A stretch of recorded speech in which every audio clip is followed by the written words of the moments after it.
Alright, welcome back to Light Philosophy, everyone. Today we wanted to take a second and talk about Maslow's hierarchy of needs. Abraham Maslow is an American psychologist. He is most famously known for his hierarchy of needs, which is what we're talking about today, fortunately. And he's also one of the founders of the humanistic psychology school of thought. Humanists, just as a spark note, not doing them the good that they deserve, but just a quick summary is they believe that humans, we are born with an innate desire to self-actualize, or really put simply is just be the best that we can be. And now in order to do that, you have to meet certain needs first. And these needs include food. You need to be able to eat, you need to be able to have food. And they have safety, love, self-esteem, and then finally self-actualizing. If you are not able to meet these four needs, you won't be able to self-actualize. That's why Maslow describes it as a hierarchy of needs. And he uses a pyramid to kind of give an example. So like a pyramid. And he divides it into two parts. There's the deficiency needs, which are like food and safety. And then the growth, and then the growth needs, which are the love, self-esteem, and then finally at the top, self-actualizing. So the deficiency needs here on the bottom are the physiological needs, and the second layer being the safety and security needs, or security and safety. So that's the bottom, that's the base, that's the deficiency needs. Then you go up to the top, the other three, which are the growth needs. And in the growth needs, you have your social needs. And then you have your self-esteem. And then at the top, as I said, you have your self-actualization needs. So here's our pyramid. Look at it, it's pretty. Now, taking the base. Getting rid of all that for now. Just focusing on the base of it. We have physiological needs.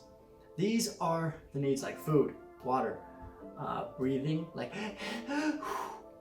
gotta breathe. Shelter, keeping your body at homeostasis, which is just kind of like making sure everything in your body is the way it should be. Now, if you're catching on, you understand why these are the base, because they're most important, because if you do not have these needs met, they lead to death. And if you're dead, then you can't really meet any other needs. So that's the bottom, physiological needs. Then you have the security needs, and security and safety. So there's the bottom here, and the security and safety. Security and safety needs are what you need to feel overall safe through your financial security, like is your job going to pay enough? Are you going to be able to pay rent, pay for food? And when these needs aren't met, it's important because they often lead to anxieties that are very rightfully placed, because if you're not able to meet your safety and security needs, soon you'll fall back and not be able to meet your physiological needs, which again, as you guessed it, leads to death. We don't like death. We don't like death. That's why we have these needs. Physiological, safety, and security. Remember. And now, so you got your deficiency needs. Physiological, safety, and growth. And now we get into the social needs and the overall growth needs. So the social needs are the next, this little section here. And the social needs are your relationships, your family relationship, your friendships, your romantic relationships. Is she gonna say yes? Is she gonna say no? Is he gonna ask you out? There's so many different things in the relationship questions. But then there's also religion and church and social groups. These are important. You need to have these. We're social creatures by nature. We like to talk. We talk to people. I'm talking to you. You're hopefully listening to me. We are social creatures that need socialization and people to listen to us and be our friend and be around us, so that we can feel like we fit in and feel like we're loved and feel like we can be included in a group. When we're not in a group, we start to feel kind of like lonely. One of the biggest dangers of social needs when they're not met is you start to feel lonely and depressed and anxious.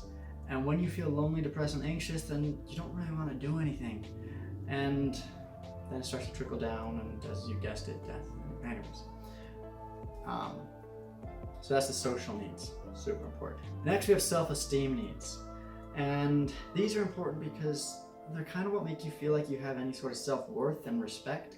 You want to feel respected in our lives. We crave that. We want to have the prestige. We want to have a good job. We want to have a good family. We want to, overall, we want to feel like we're making some sort of an impact in the world, so we can know that we're like useful. We want to know that we have a point and a purpose, and that we're here for a reason. When your self-esteem needs up at the almost top start to dwindle, you start to just kind of wonder why you're even here, and you start to feel inferior and overall just kind of worthless, and that's hard, and it starts to trickle down, and it can lead you to be depressed and just boom, boom, boom, boom, death. See, that's why it's a hierarchy, is because they build off of each other, and if you don't have one, it starts to trickle down. And so it's important to have your needs met. And now at the top, the tippy-tip top, we have the self-actualization. Self-actualization, which as as Maslow explains, it's what a man can be, he must be. Essentially what that means is we're doing our best to do all that we can to be all that we can and all that we should be as a good member of society, as a good member in our families, in our friendships, as a good person in general, as just the kind of person that you would want to be around. That's what we are trying to be. We are trying to be who we want to be. Simple enough. Okay, so now to wrap this all up, I'd like to give an example. I like to use the example of a caveman. We'll call him Ugg. First name Ugg, last name Lee, total ugly. We'll call him Ugg for short. So now, Ugg, when he wakes up in the morning, he has to focus on food and breathing and water and making sure that he can survive. Now once Ugg goes out and he does his hunting and he gets his food, then he can focus on coming back to his shelter, his security, making sure that he's got a safe place to rest. And then if Ugg has both of those things, he can focus on his social endeavors. He can go and talk to Uma, the pretty cave girl across the gravel, across the grass, I don't know, wherever he lives. He can go and focus on talking to Uma and talking to his best friend, Guggle, I don't know. And he can focus on having those social relationships. And he can potentially have a romantic relationship, maybe with Uma. Who knows? Once he has those relationships set, then he can go and focus on his self-esteem. He can worry about if he's respected in his caveman community, if he feels like he is being able to provide enough to be respected. If he goes out every day and only catches like some bugs to eat, then he's not going to be a very respected cave person. And so he's going to want to go out and he's going to want to hunt the mammoths with the stronger cavemen, so he can fit into their society and feel respected. And so if he has his physiological needs met, which are his desires for food, eating, sleeping, breathing, all that stuff, then he can focus on the safety and security. He can make sure his cave is safe and that his society is safe. And then he can focus on the social needs, which is his friendships, his relationships, Uma and Uggle and whoever else is there. He can focus on developing relationships with them. And then he can focus on his esteem, his self-esteem, like, is he gonna just eat bugs and be kind of the loser, or is he gonna be popular and hunt the mammoths and save them from the saber-tooth, whatever. And then finally he gets to the self-actualization, which is not only he's trying to get those needs met, but he's got those needs met, and so now he's just focusing on being a good person, being a good cave person. Whoa. He wants to be a desirable person to be around, as we all do. And so now that's the important thing about these needs, is that we need to focus on these needs.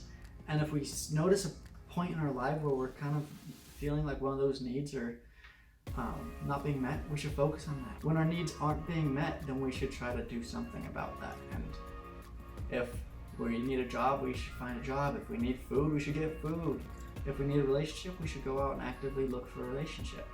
But there's an order to it. Follow the order, and things should be, for the most part, pretty darn good. I hope you guys enjoyed this episode of Light Philosophy. I hope I helped you guys understand a little more about Maslow's hierarchy of needs. Thank you for watching. Hope to see you again next time on Light Philosophy.